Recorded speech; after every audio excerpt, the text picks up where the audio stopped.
আপনি একদম টেনশন করবেন না, আপনি নিশ্চিন্তে গিয়ে শুয়ে পড়ুন, কালকে সকালে এসে আপনার সঙ্গে কথা বলব। একা শুয়ে তো অভ্যাস নাই, এখন যদি শুয়ে আমি জানি শুতে পারবো না। তবুও দেখি আপনার ব্যাংক কি করছে।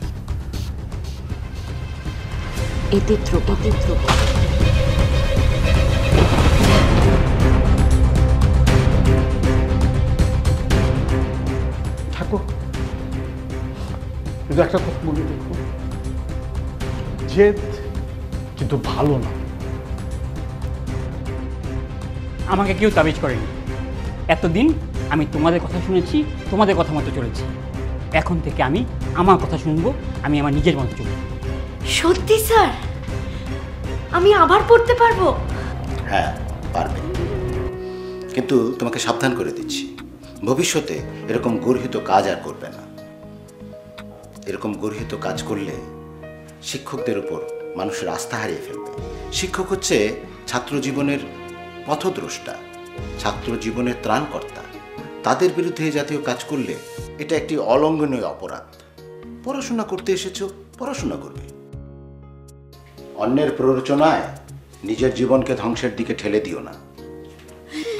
স্যার আমি অনেক বড় অন্যায় করে ফেলেছি স্যার, আমাকে মাফ করে দিন স্যার। মাপ আমার কাছে চাইতে হবে না, মাপ যদি চাইতে হয় তাহলে ফয়সালের কাছে যাও। অন্যায়টা তুমি তার কাছে করেছো, শুধু আমি যেটা বলি তুমি সেটা মেনে চলো। এখন যাও। ওকে, ওয়ালাইকুম আসসালাম।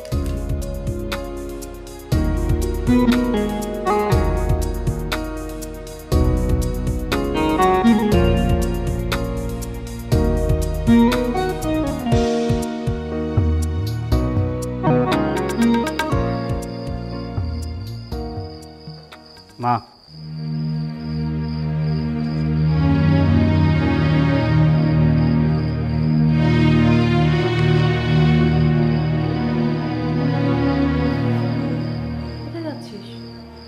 চলে যাচ্ছি। চলে যাচ্ছিস মানে কোথায় যাচ্ছিস? চলে যাচ্ছি মানে চলে যাচ্ছি। কেন? এ মাসে হাত খরচের টাকা তোরপা দিয়ে গেছে, আর এরপর থেকে প্রতি মাসের খরচ আমি মানি অর্ডার করে পাঠিয়ে দেবো। মানি অর্ডার করে পাঠাবি মানে তুই আসবি না? আমি বুঝতে পারছি না কি হয়েছে। না, আমি আর আসবো না। আমি আমি তোমাদের চেহারা আর দেখতে চাই না। অনেক তোর এত অধপতন, হ্যাঁ? এই বইয়ের জন্য তুই বলছিস তুই আমার মুখ দেখবি না? তোরপা অমানুষ না মা, কাউকে অমানুষ বানিয়ে কেউ উচ্চ আসনে বসতে পারে না। অনেক ভুলে যাস না আমি তোর মা। হ্যাঁ, তুমি আমার মা, কিন্তু তোপা আমার স্ত্রী।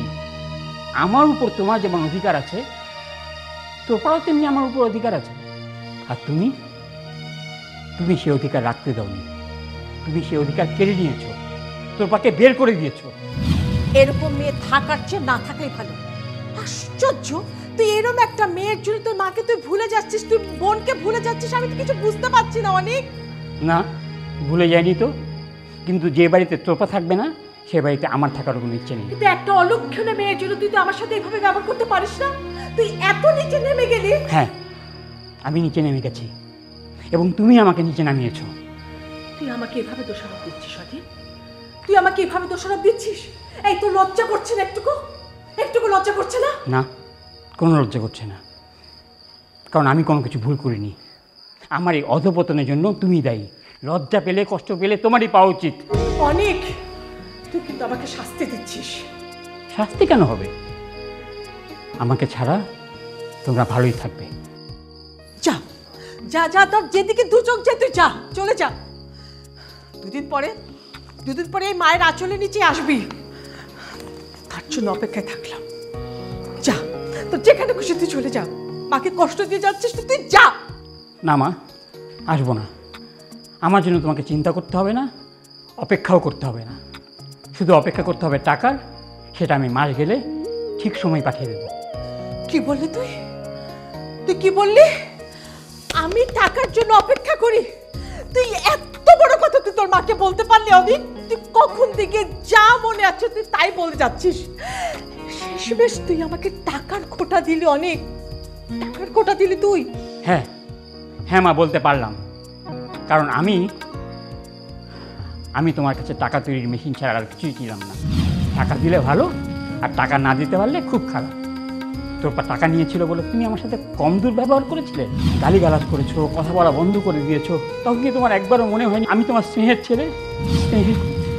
স্নেহের কণ্ঠে তুমি কি একবারও আমাকে অনেক বলে ডেকেছিলে? ডাকুনি মা, ডাকুনি। তাহলে তোমার কাছে কে বড়, আমি না টাকা? অনেক, তুই আমাকে অর্থলোভী বলে গাল দিচ্ছিস? এটা থেকেও ছাড়লি না মাকে? গাল দিচ্ছি না মা, যেটা সত্য সেটাই বলছি। আর তুমি তো সেটা অস্বীকার করতে পারো না। এত অপমান! হ্যাঁ, ঠিক আছে, আমিও দেখব তুই আমার সাহায্য ছাড়া কি করে চলতে পারিস। যা, তোর যেদিকে দুটো কাছে চলে যা। আমাকে নিয়ে তোমার না ভাবলেও চলবে, আমি ভালোই থাকবো। অনেক, খবরদার বলছি, তুই এক পা বের করবি না এখান থেকে। আমাকে যেতে হবে মা। অনেক, আমি বলছি তুই কোথাও যাবি না। কোথাও যাস না বাবা। অনেক, বাবা তুই কোথাও যাস না, আমি বলছি তুই যাস না।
কি ব্যাপার সুজি, তুমি দরজা খুলছো না কেন?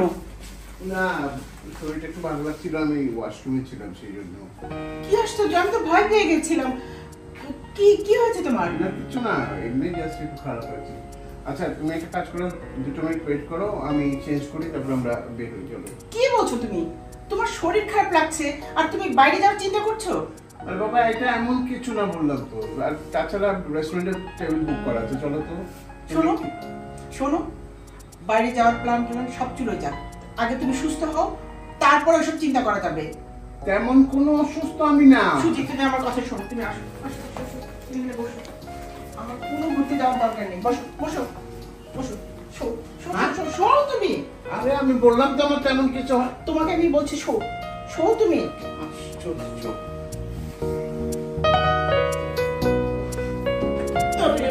তার বেড়ানোর প্ল্যান, আশ্চর্য। আচ্ছা আমাকে বলো, কিছু খেয়েছো তুমি? আমি জানি তুমি কিচ্ছুই খাওনি। ঘরে কি আছে? পাউরুটি আছে, কলা আছে? সব আছে। আচ্ছা আচ্ছা আচ্ছা, তুমি একটু বসো, আমি তোমার খাবারের আগে ব্যবস্থা করছি।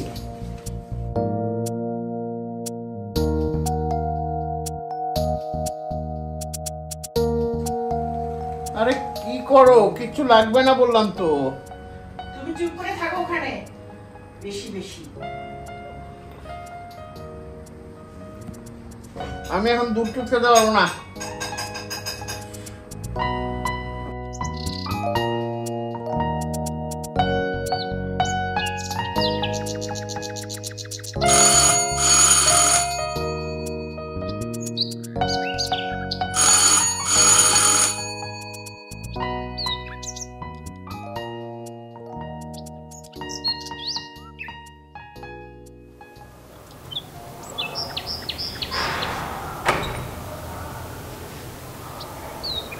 স্যার আসসালামু আলাইকুম।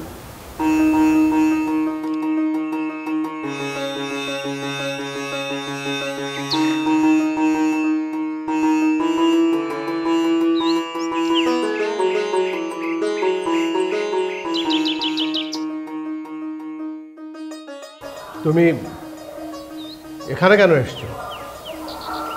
স্যার আপনাকে থ্যাঙ্কস বলবার জন্য এসেছি। তার আর কোনো দরকার নেই, সুকে।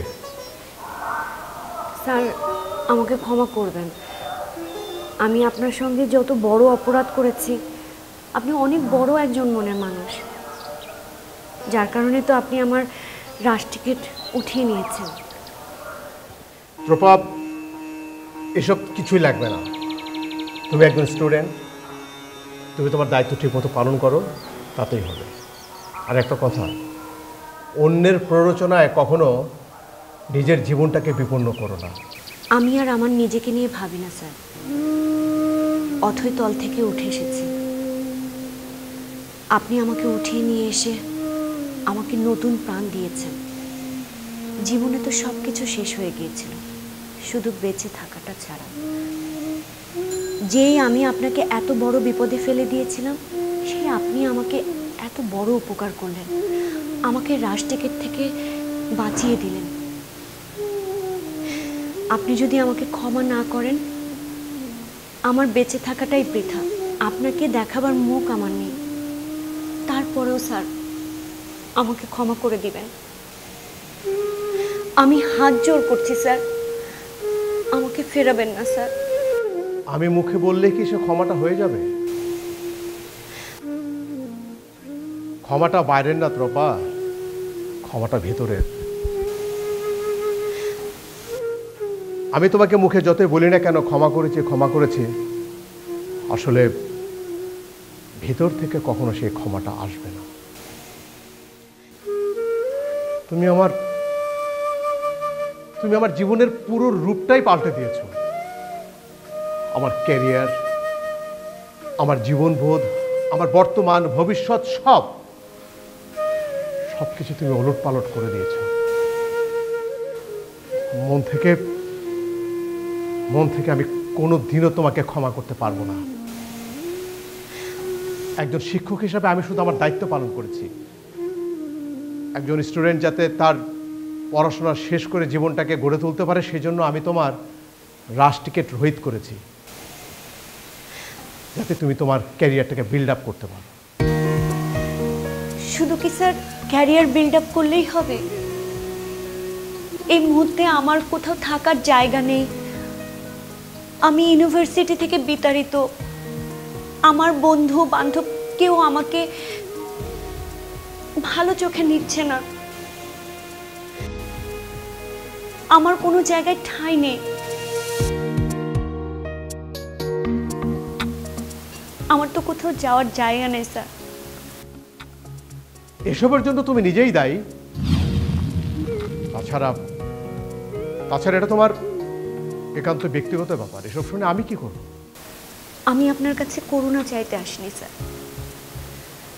আমি জানি আমি অনেক বড় একটা ভুল করেছি, যে ভুলের কোনো ক্ষমা নেই। তারপরেও আমি আপনার কাছে একটা অনুরোধ করতে চাই স্যার, আমি যদি আপনার জন্য কিছু একটা করতে পারি, তাহলে আমার এই ভুলের প্রায়শ্চিত্ত হবে, আমার একটু স্বস্তি পাবো আমি। সেই সুযোগটা যদি আপনি আমাকে দেন স্যার। আমার জন্য তোমাকে কিছুই করতে হবে না, আর আমি চাই না এই সব কিছুর অজুহাতে তুমি আবার আমার সঙ্গে যোগাযোগ করার চেষ্টা করো। শোনো, তুমি একজন স্টুডেন্ট, আমি একজন টিচার। তোমার সাথে আমার রিলেশনটা ভার্সিটির ক্যাম্পাস পর্যন্তই থাকবে। স্যার, আমাকে আর একটাবার সুযোগ দেন, আমাকে সংশোধন হবার সুযোগটা তো দিবেন। দেখো ত্রোপা, আমার যা বলার আমি তোমাকে বলে দিয়েছি, এবার তুমি আসতে পারো।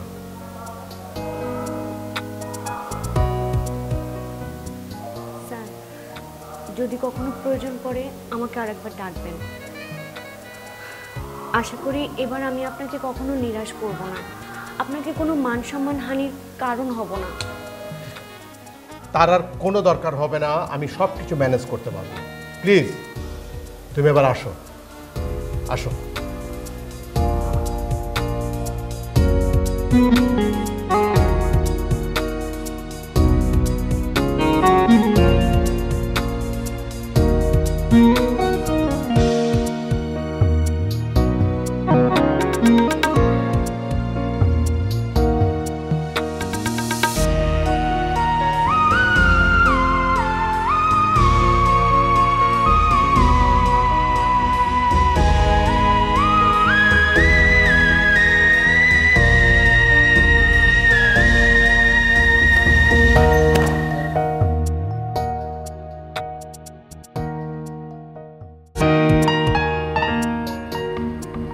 কি ভাবছো সুচি?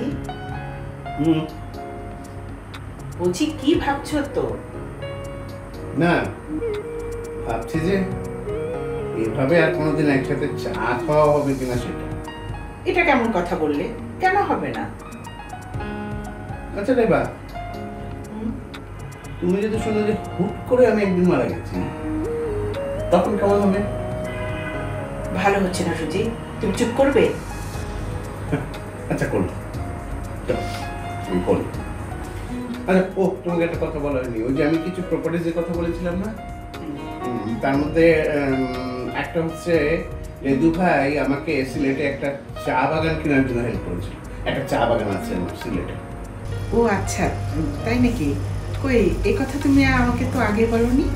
বলিনি তোমাকে, আর তাছাড়া আমি সবাইকে না করে দিয়েছিলাম যে কাউকে না বলতে, বিশেষ করে তোমাকে, তাহলে সিলেট ট্যুরটা তুমি এনজয় করতে না।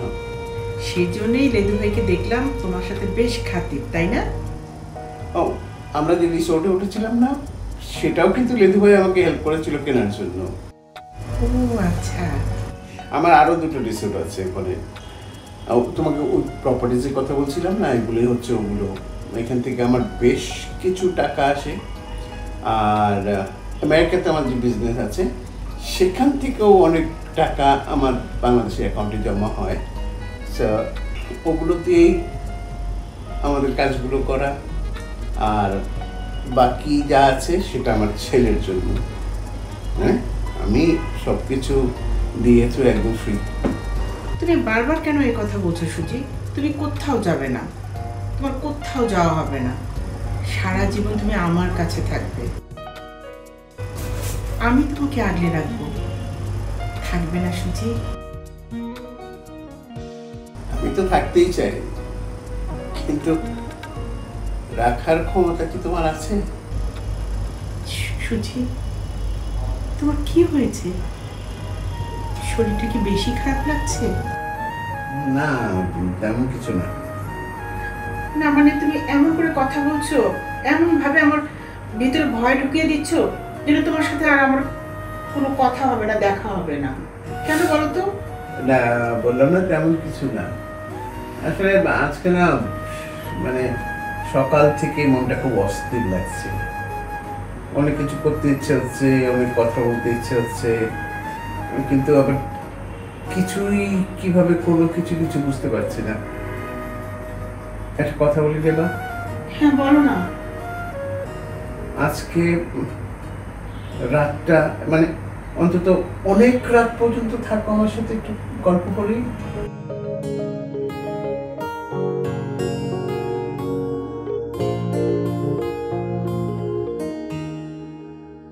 হয়তো এই রাতের কোনো ভ্যালু নেই তোমার কাছে, কিন্তু আমার কাছে আজ রাতটা অনেক মূল্যবান।